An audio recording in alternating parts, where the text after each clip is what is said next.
Here's another interesting question involving the simplification of an expression involving surds, and in particular, nested surds. So that's a surd inside another surd. Okay, so I guess that makes it even more so absurd, pardon the pun. Okay, it certainly does complicate things. So let's look at some strategies, or at least a strategy that we can use to perhaps untangle this mess and make it look like something, hopefully a lot simpler. Now, just to sort of satisfy our curiosities here, if you were to type this into your calculator, sort of press equals, you end up with something that looks like the square root of 2, the 1.4142, so on. So I guess we're guessing here that the simplification of this expression, this more complicated expression, is going to be the square root of 2.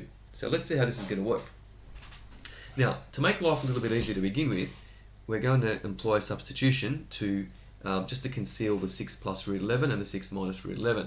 The strategy that I'm going to look at here is to sort of employ some kind of squaring, okay, of an expression.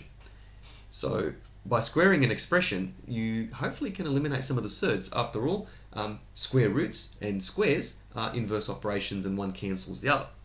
So u is equal to, let u equal 6 plus root 11 and v equal 6 minus root 11. Okay. Now, the expression then becomes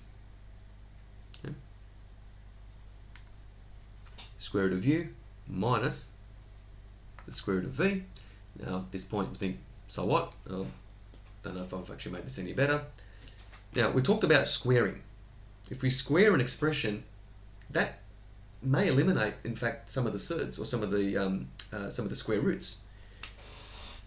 So let's square this expression.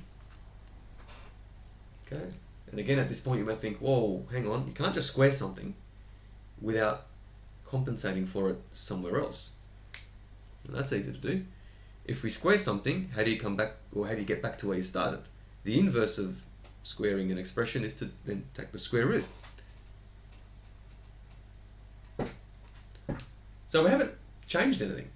You've squared something, then you take the square root of it, you get back to where you started. Now let's expand what's inside the brackets and see what happens.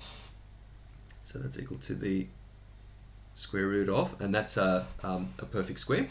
So that's going to be u minus 2 root uv plus v.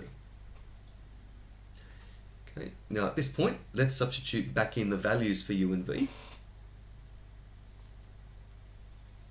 Probably need to be quite large there. U is 6 plus root 11.